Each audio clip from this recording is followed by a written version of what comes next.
प्रभु यीशु के सामर्थ्य नाम में आप सबको जय मसीह की। Praise the Lord. प्रभु का धन्यवाद हो, आज एक और दिन प्रभु ने हमारे जीवन में जोड़ा है। आइए हम धन्यवाद करें, परमेश्वर के नाम की महिमा करें। मेरे साथ प्रभु के वचन को निकालिए। भजन संहिता उसका 40 अध्याय और उसका वचन 1। यहाँ इस प्रकार से लिखा है, मैं धीरज से यहोवा की बाट जोहता रहा और उसने मेरी ओर झुककर मेरी दुहाई सुनी। Praise the Lord, hallelujah.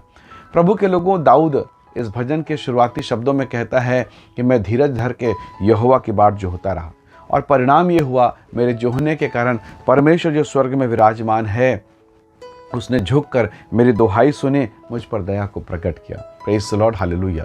परमेश्वर के लोगों, एक समय था जब चिट्ठी भेजी जाती और पता नहीं उसे चिट्ठी भेजने के बाद उसे मिला नहीं मिला, कंफर्म नहीं होता था। वहाँ से जवाब कब आएगा इसका भी कोई पता नहीं। हमारे पूर्वज, हमारे बड़े बुजुर्ग, या आज से कुछ साल पहले अगर हम कहें, उस युग को हम लोगों ने कई लोगों ने हम लोगों ने उस युग को जिया है, उस अनुभव को हम जानते हैं। पर आज सोशल मीडिया का ज़माना है। आप किसी को SMS भेजते हैं, जब उसे डिलीवर्ड हो जाता है आपको तुरंत पता चल जाता है। आज सोशल मीडिया का समय है। आप किसी को मैसेज भेजते हैं, उसे मिला, आपको पता चल गया, जब उसने पढ़ लिया और पता चल जाता है। यानी आज हम उस युग में हैं कि चीज़ें फटाफट हो रही हैं। पर जरा सोचिए कि परमेश्वर का दास राजा दाऊद शमूएल भविष्यवक्ता के द्वारा अभिषेक पाने के बाद कितने वर्षों तक, कितने साल तक वो भटकता रहा। कितने साल बाद उसको इज़राइल का राजा बनने का अनुग्रह प्रदान हुआ। राज्य अभिषेक कितने साल के बाद हुआ। बहुत मुश्किल। परमेश्वर ने प्रतिज्ञा कर दिया, बातें कर दिया, घर परिवार कुटुंब सब कुछ छोड़ के इब्राहिम और सारा निकल गए। बच्चे का पता नहीं। अगर परमेश्वर कह देता कि आज तू निकले, अगर 25 साल के बाद मैं तुझे बेटा दूंगा, इतनी तकलीफें तेरे जीवन में आएंगी, तो शायद इब्राहिम को सोचना पड़ता। परमेश्वर के लोगों, हम भी परमेश्वर के साथ ऐसा ही करते हैं कि प्रभु आज हमने प्रार्थना किया, तुरंत दीजिए, कल तक तो दे ही दीजिए, इस महीने, इस हफ्ते में। परमेश्वर के लोगों, जब चीज़ों में, आशीषों में पाने में जब देरी होती है, हमारा मन निराश हो जाता है, हमारा मन टूटने लगता है, हमारा मन व्यथित होने लगता है कि परमेश्वर, हमने उपवास रखा, हमने प्रार्थना किया, उत्तर कहाँ है, जवाब कहाँ है प्रभु जी। मानो हम परमेश्वर से ये चाहते हैं कि मानो हमने प्रार्थना किया, मानो डिलीवर्ड हो गया, प्रभु जल्दी से जवाब दे दीजिए, जल्दी से उत्तर दे दीजिए। पर परमेश्वर के काम करने का तरीका है, प्रभु के काम करने का समय है। प्रभु का वचन कहता है हर बात का एक समय है, बोने का, काटने का। तो प्रभु के लोगों, हमारे जीवन के लिए, हमारी आशीषों के लिए भी परमेश्वर ने एक निर्धारित, एक निश्चित समय रखा है। प्रभु चाहते हैं कि हम इंतज़ार करें बाट जो है। अब बाट जोहने के 2 फायदे हैं। पहला चीज़, जब आप इंतज़ार करते हैं, बाट जोहते हैं, तो आपके भीतर में विश्वास पैदा होता है। विश्वास कि हाँ प्रभु आज नहीं, मुझे कल देगा, कल नहीं परसों देगा प्रभु, मेरा परमेश्वर मुझे देगा। और दूसरी बात, आपके अंदर में धीरज पैदा होता है, हड़बड़ी नहीं करेंगे आप। तो परमेश्वर कई बार इन 2 वस्तुओं को प्रकट करने के लिए, आपके हृदय में पैदा करने के लिए कि आप अच्छे मजबूत विश्वासी हो जाएं, आप धीरज वाले हो जाएं, परमेश्वर कई बार मेरे और आपके जीवन के लिए धीरज धरता है। परमेश्वर विलंब करता है। कई बार हम हड़बड़ी करते हैं और ये हड़बड़ी हमारे जीवन में गड़बड़ी को लेकर आती है। 38 साल के रोगी को देखिए, हमें नहीं मालूम उसकी उम्र कितनी है। अगर वो 38 साल से अगर रोगी है, जरा सोचिएगा, अगर वो 38 ईयर का 38 साल से अगर रोगी है, तो सोचिए यीशु मसीह की उम्र कितनी है, 33, साढ़े 33 साल। वो उससे पहले से रोगी है, सोचिए। और अगर उसकी टोटल उम्र 38 वर्ष का है, तब भी, यानी चंगा करने वाले की उम्र को देखें तो छोटा है, और जो बीमार है वो सबसे बड़ा है, उसकी उम्र बड़ी है। और कहीं वो 38 साल से अगर उस कुंड के पास बैठा है, अगर वो सच में बीमार है और लगातार 38 साल से बैठा है, तब तो सोचिए वो कितना धीरजवंत होगा। उसकी व्यथा सुनिए। वो कहता है कि यीशु मसीह ने जाकर पूछा, क्या तू चंगा होना चाहता है?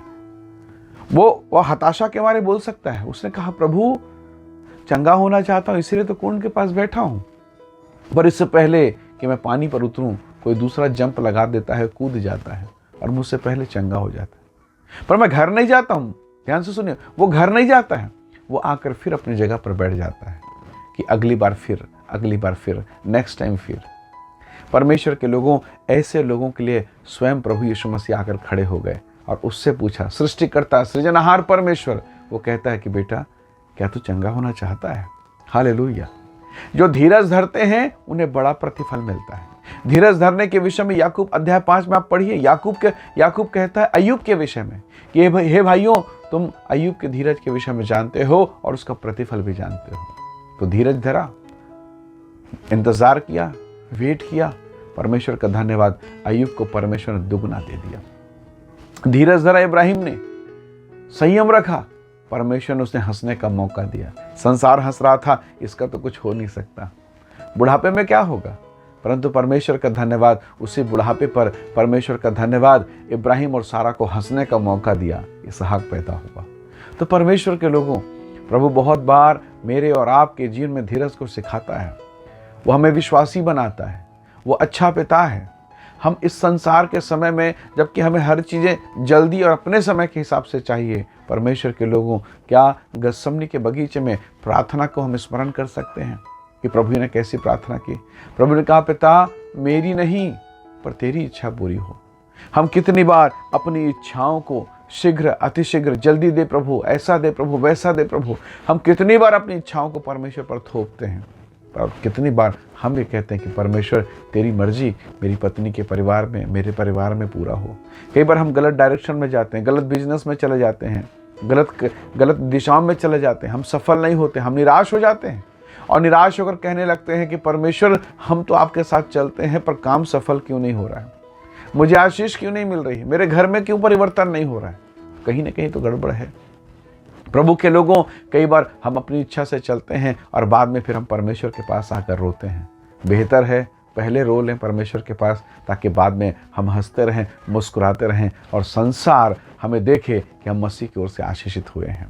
परमेश्वर के लोगों, बहुत बार आप ऐसे लोगों को देखते हैं जो संसार के तरफ घुल मिल जाते हैं, बाद में दुख उठाते हैं। थोड़ा समय उनको सुख मिलता है पर अंत में उनको हानि उठाना पड़ता है। परमेश्वर के लोगों, सोचिए, वो 38 साल का रोगी, वो बोल सकता है कि सुनो, तुम सब इस कुंड से चंगा हुए और मैं इस कुंड में दूतों को भेजने वाले स्वयं सृष्टिकर्ता परमेश्वर के पुत्र प्रभु यीशु के द्वारा चंगा हुआ हूँ। Praise the Lord. धीरज धरिएगा, परमेश्वर आप पर दया करेगा, वो अपने हाथ को बढ़ाकर आपको आशीषित करेगा। धीरज का प्रतिफल बड़ा है प्यारों, इसलिए बाट जो होते रहें, परमेश्वर के अनुग्रह में बने रहें। आइए इस समय हम दुआ करें। सर्वशक्तिमान पिता, हम आपका धन्यवाद करते हैं प्रभु, बहुत बार आप हमें धीरज धरना सिखाते हैं, हमें सिखाते हैं प्रभु, ताकि हम पक्के विश्वासी बन सकें। प्रभु जी, जितने लोग इस वीडियो संदेश को देखते हैं, प्रभु यीशु के नाम से वो आशीषित होने पाएँ और इनके जीवन पर अनुग्रह होने पाए। आपके प्रेम, आपकी करुणा, आपकी कृपा के लिए धन्यवाद। प्रत्येक को आशीष दें, सहायता करें, अनुग्रह करें, प्रभु यीशु के नाम से मांगते हैं, आमीन आमीन। प्रभु आप सबको बहुत ऐसे आशीष दे। बहुत धन्यवाद। जय मसीह की। Praise the Lord.